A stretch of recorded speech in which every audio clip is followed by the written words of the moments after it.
Come in. Sit down. Miss Sinclair, I don't want to be disturbed for at least 15 minutes. I'll be busy with Mr. O'Connor. Yes, Mr. Anstey, 15 minutes, no disturbances. You've been making mistakes, O'Connor. Big ones. Errors. You made one last night and a baby nearly died. Mr. Anstey, that is just not possible. A baby. A new account. Greenwood Paint Company nearly canceled because of the way you read their announcement. I had to highball it over there this morning and save the bacon. We nearly lost new business. A baby nearly died. I'm sorry, Mr. Anstey, really I am. But that tagline, Greenwood Paint, because a touch of paint makes it what it ain't. It's a tongue twister. Is the sponsor still sore at us? Yesterday's gardenias, what's done is done. Improvement. See, that's what we want. How can we make you an improved announcer? Thank you, Mr. Anstey. That's swell. That's just swell. I know I can get better if you just give me another chance. I know I can. Yes, that's the thing. Get better. Yeah, nobody wants to stay bad, do they? Oh, no. You need confidence. You need conviction. You need zip. Zip? Right. I need zip. How are you going to get them? I'll tell you how. By getting basic. By knowing just what your job is. Ask yourself, just what is a radio announcer? I'll tell you what a radio announcer is. He's a salesman. He's not an actor. He's not an artiste. He's a salesman. First, last, and always. He's a peddler. Well, I suppose you could look at it that way. A salesman is an important man. A good salesman is a damned important man. I've been a salesman all my life. I was in sales before radio was born. Before I came here, I was a top salesman for Buick. Buick cars. Right, Buick cars. They don't make toasters, do they?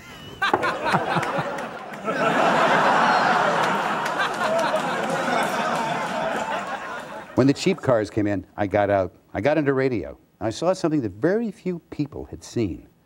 I saw that the greatest salesmen in the country were in radio. Now, if the greatest salesmen in the country are in radio, in what business are the greatest salesmen in this state?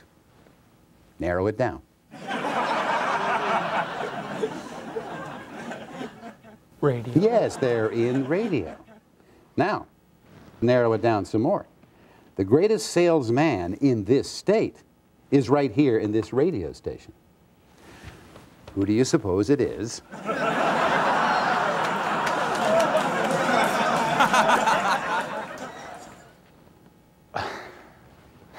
To be honest, Mr. Anstey, I'm not really sure.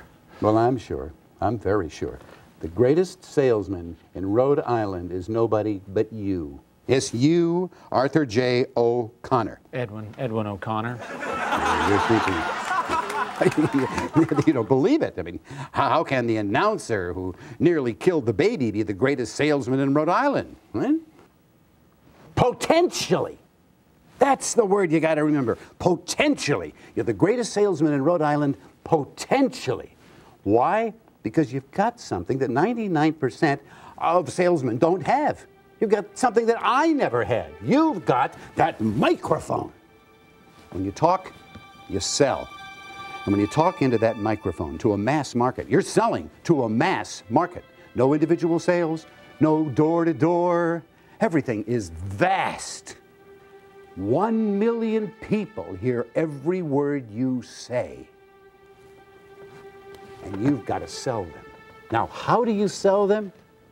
I'll tell you how you sell them. You sell them by first selling yourself. You've got to believe in the product. That is the main rule of salesmanship. You've got to believe that everybody who advertises on this station has something that's bigger and better and more affordable than anybody else. You've got to make people believe that, and they'll believe it if you believe it. Take anything. Take cigarettes. Now, when you read an announcement for a cigarette, I want you to say to yourself, my God, this is the best damn cigarette I ever put in my mouth. And mean it. Believe it. Actually, Mr. Anstey, I don't smoke. Cigarettes, I don't smoke them. I never What have. the hell difference does that make? I don't smoke. I don't wear a girdle either, but I could sell one. I could sell 1,000. I could sell 10,000. I use my imagination. I would say to myself, well, I don't wear a girdle, but if I did wear a girdle, this is the girdle I would wear because it's the best damn girdle in the world. And I would sell it and I would make people believe it. Yes, yes, I'm sure. Everyone would believe it. Well, you've got that microphone. Your voice goes out, and 1 million people hear every word you say.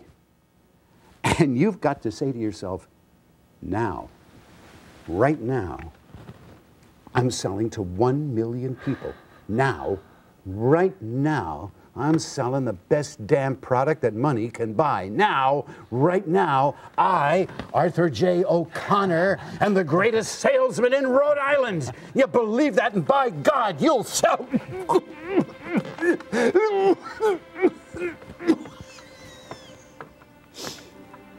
Oh, a lousy life. A lousy, rotten life.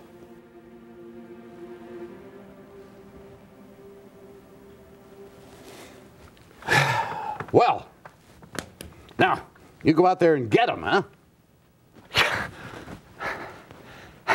You know, Mr. Anstey, I've got some ideas that could put your suggestions to work right away. Yeah, that's right. I'm sure you do, my boy. Good boy, good boy.